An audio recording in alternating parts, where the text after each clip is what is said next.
सियासत सिर्फ दो ही मुद्दों पे चलाई जा सकती है। पहला मुद्दा रोजी रोटी और डेवलपमेंट से जुड़ा, दूसरा मुद्दा अवाम के लोगों की भावनाओं को भड़काने का मुद्दा।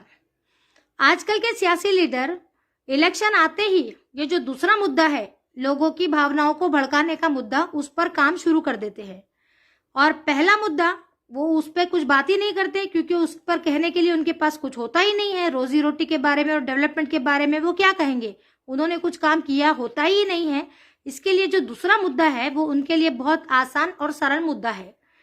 आजकल जो सियासत चल रही है वो ये सियासत चल रही है कि किसी भी तरह से इतिहास को बदलकर, इतिहास के सच को बदलकर, उसके सच को झूठ में और झूठ को सच में बदलकर लोगों के सामने पेश किया जाए।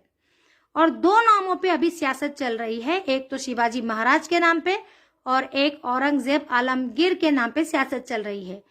कोशिश ये की जा रही है कि किसी तरह से शिवाजी महाराज को मुसलमानों का दुश्मन बताएं और औरंगजेब आलमगीर को हिंदुओं का दुश्मन बताएं। इस पे ये काम चल रहा है।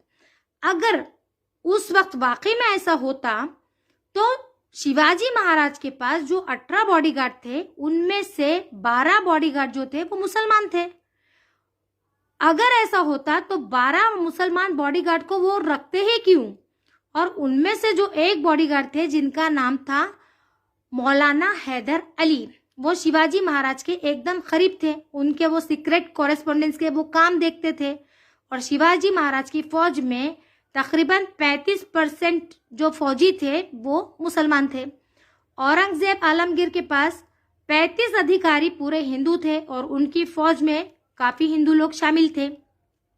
अगर ये लोग एक दूसरे के मजहब से इतनी नफरत करते थे या नापसंद करते थे तो शिवाजी महाराज के इतने करीब मुसलमान नहीं होते थे और औरंगजेब आलमगीर के भी इतने नजदीक हिंदू लोग नहीं होते थे।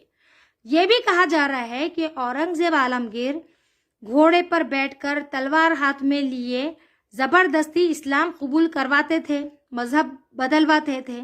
तो उस वक्त के जो राजा महाराजा बादशाह जो हुआ करते थे, उनका ये काम होता ही नहीं था कि वो किसी का मजहब बदलने के लिए वो निकल पड़े। उनका काम ये होता था कि किसी भी तरह से वो अपनी सल्तनत को बढ़ाए और अपनी सल्तनत को बचाए। और जो फौजी होते थे उनका मेंटेन करने के लिए, उनके खाने पीने का बंदोबस्त करने, उनकी सैलरी का बंदोबस्त करने के लिए वो एक दूसरे पे हमले किया करते थे और खजाना लूटा करते थे और उस पर उनकी फौज का काम चलता था। अगर औरंगजेब आलमगीर मंदिरों से नफरत करते थे या मंदिरों को पसंद नहीं करते थे तो विशंबर नाथ पांडे साहब ने अपनी किताब, उनकी किताब का नाम है द फरमान्स ऑफ औरंगजेब, उसमें उन्होंने इतनी डिटेल्स दी हुई है कि कितने मंदिरों को औरंगजेब आलमगीर ने दान दिया है।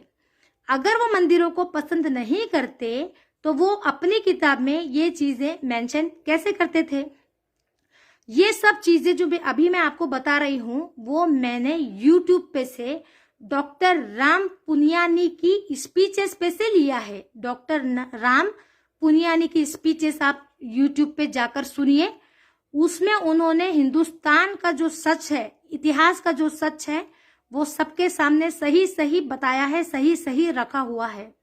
और आज से 14 जनवरी से औरंगाबाद टाइम्स में औरंगजेब के ताल्लुक से जो भी तारीखी वाकयात है, हिस्ट्री है, उनसे रिलेटेड वो सब शाये की जा रही है। आज के जनरेशन जो बच्चे हैं उनको ये सब मालूम नहीं होगा, इससे वो नावाकिफ होंगे। तो औरंगाबाद टाइम्स में जो आर्टिकल आ रहे हैं औरंगजेब के ताल्लुक से, वो आप लोग जरूर पढ़िए।